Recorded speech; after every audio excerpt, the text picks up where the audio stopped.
One benefit of being generally attuned to the quality of your movement is that then every move you make in the course of your day can either be a movement that is strengthening or beneficial in some way versus something that you're getting away with until you don't. You may have had it happen to you that you were doing not something heroic, but something so mundane and you hurt yourself. Why does that happen? It happens from a long accumulation of us just not paying attention to how we're moving. So, if you want to be working on your movement quality and want to maybe multitask and also work on your strength at the same time, there's a really easy opportunity throughout your day, which is every single time you sit down and stand up. Try this with me. So, you're standing in front of your chair, you come up, you're going to have a seat. Just sit down and stand up a few times, assuming you can do that without any discomfort. And I just want you to notice a couple things. The first thing to notice is, where do you land on the chair? For a lot of us, if we're not thinking about it, we kind of drop straight down. We land right on the front of the chair and then we settle back.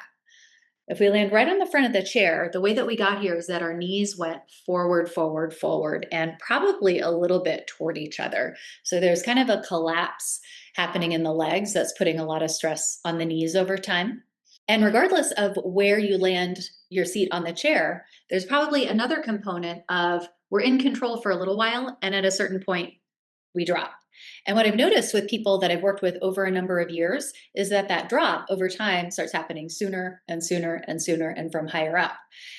What that means is once we've surrendered the control of this lower part of the movement, we're losing strength there because we're not using it. Then it's harder to get up. We don't have strength close to the chair, so that's where we have to heave. If you've ever caught yourself grunt a little bit as you go to stand up, that's why you've got to use a table. And then as it gets really bad, you need a person to get you out of the chair. But it all started way back here with I'm kind of in control, and then I drop.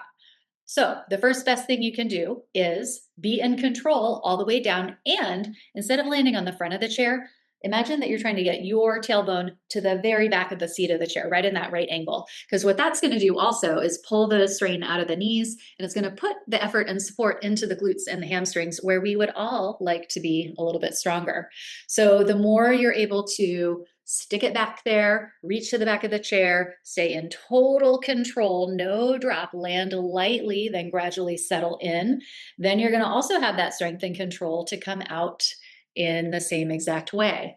I know you might feel a little weird if you're in a public place, but at least when you're at home, do this. Take as long as you can to sit down, and then really try to be gradual and challenge yourself to use your muscle instead of momentum as you're getting up out of the chair. And that's going to get you a really long way in terms of your lower body strength and also having your knees not hurt all the time.